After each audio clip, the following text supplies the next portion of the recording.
Hey guys, welcome back with me again in this channel. On today's video, I'm going to show you how you can make a Google Forms not require sign in.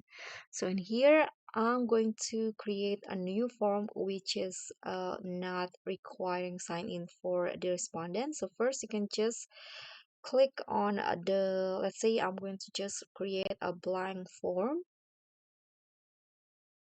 Okay, so in here, to create a form that is not requiring the respondent to sign in, you can just go to the settings tab in here on the form, and here click on the responses section in here under the settings.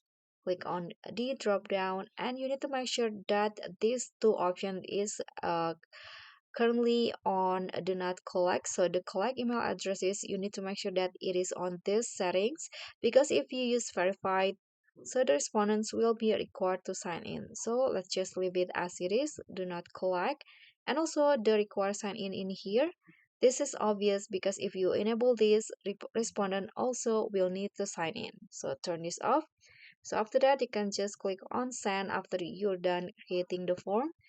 Click on link in here and copy the link and share it with the respondents. And that's all from me. Thank you so much for watching. Don't forget to like, comment, and subscribe. Also click on the thanks.